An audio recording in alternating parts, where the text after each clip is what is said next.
ഒരു ചോദ്യം കാണിച്ചു തരട്ടെ. ഇതാ ഈ ഒരു ചോദ്യം നോക്കിയേ, വളരെ പ്രധാനപ്പെട്ട ഒരു ചോദ്യമാണ്. പലപ്പോഴും ഇത് ചോദിച്ചിട്ടുണ്ട്. ഈ വർഷത്തെ IT മോഡൽ എക്സാമിന് ഇത് ചോദിച്ചിട്ടുണ്ടായിരുന്നു.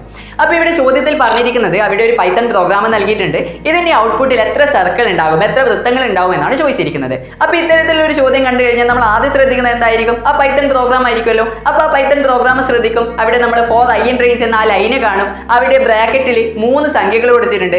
അപ്പോൾ 3 സംഖ്യകളായതുകൊണ്ട് നമ്മൾ നേരെ വെറുതെ ഒന്ന് ഓപ്ഷൻ നോക്കും. അപ്പോൾ ഓപ്ഷനിലും 3 എന്ന് കാണും. അപ്പോൾ നമ്മൾ 3 എന്നത് ടിക്ക് ചെയ്യും. അതോടുകൂടി നമ്മുടെ മാർക്കും പോകും. സത്യത്തിൽ ഇവിടെ നമുക്ക് കിട്ടുന്നത് 4 സർക്കിളാണ്. ഓപ്ഷൻ ബി ആണ് ശരിയായ ഉത്തരം. അപ്പോൾ അത് എങ്ങനെയാണ് വന്നത്, 4 സർക്കിൾ എങ്ങനെയാണ് വന്നത് എന്ന് സംശയമുണ്ടോ? അങ്ങനെയെങ്കിൽ നമ്മൾ ഈ ഒരു വീഡിയോയിലൂടെ അത് എങ്ങനെ വന്നു എന്നാണ് നോക്കുന്നത്.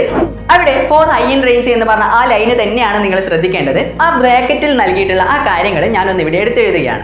അപ്പോൾ അവിടെ ഫോർ ഐ ഇൻ റേഞ്ച് എന്ന് പറഞ്ഞിട്ട് 3 സംഖ്യകൾ നൽകിയിട്ടുണ്ട്. അപ്പോൾ നമ്മൾ ആദ്യം ശ്രദ്ധിക്കേണ്ടത് ഈ ആദ്യത്തെ സംഖ്യ കണ്ടില്ലേ, ഈ സംഖ്യ ഒന്ന് ജസ്റ്റ് ഒന്ന് ഓർത്തേക്കുക. കാരണം ഇതായിരിക്കും ആദ്യത്തെ നമുക്ക് ലഭിക്കാൻ പോകുന്ന സർക്കിളിലെ വൃത്തങ്ങളിലെ ആദ്യത്തെ വൃത്തത്തിന്റെ റേഡിയസ് എന്ന് പറയുന്നത് 10 യൂണിറ്റ് ആയിരിക്കും. ഓക്കെ, അത് ശ്രദ്ധിക്കുക. അപ്പോൾ 10 എന്നത് ഇതൊക്കെ മനക്കണക്കായിട്ട് ചെയ്യേണ്ടതാണ്. ജസ്റ്റ് മനസ്സിലാവാൻ വേണ്ടിയാണ് ഞാൻ ഇവിടെ എഴുതുന്നത്. സിമ്പിൾ ആണ്. അപ്പോൾ ആദ്യത്തേത് 10 ആണ്.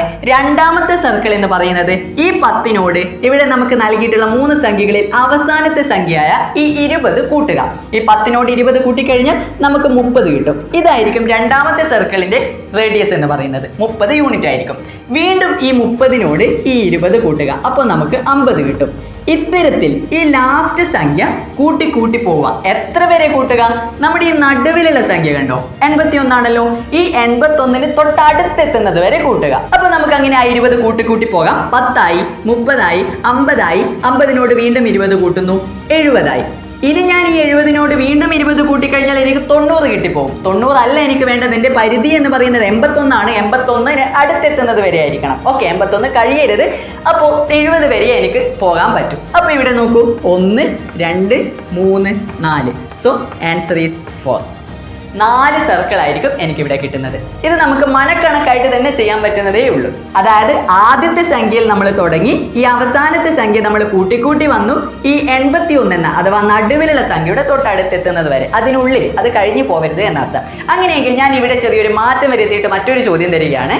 ഇങ്ങനെയാണെങ്കിൽ എങ്ങനെയായിരിക്കും ഇതിന് ആൻസർ വരുന്നത്? വളരെ സിമ്പിൾ ആണ്. നമ്മൾ നേരത്തെ പറഞ്ഞിട്ടുണ്ട്. അപ്പോൾ ആദ്യത്തെ സംഖ്യ നോക്കുന്നു, അത് 10 ആണ്.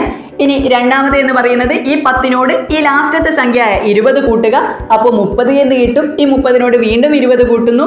അപ്പോൾ നമുക്ക് 50 എന്ന് കിട്ടും. എത്ര വരെ കൂട്ടി കൂട്ടി പോകണം? ഈ നടുവിലുള്ള സംഖ്യയുടെ തൊട്ടടുത്തെത്തുന്നത് വരെ. നടുവിലുള്ള സംഖ്യ കഴിഞ്ഞു പോകരുത് എന്നർത്ഥം. അപ്പോൾ 50 ആയി, വീണ്ടും 20 കൂട്ടുന്നു, 70 ആയി, വീണ്ടും കൂട്ടുന്നു, 90 ആയി. ഇനി ഞാൻ 90നോട് 20 കൂട്ടിക്കഴിഞ്ഞാൽ എനിക്ക് 110 കിട്ടും. 110 91നേക്കാൾ മുകളിലാണ്. 91 കടക്കാൻ പാടില്ല. അപ്പോൾ 90. ഓക്കെ, 91ന്റെ അടുത്തെത്തി.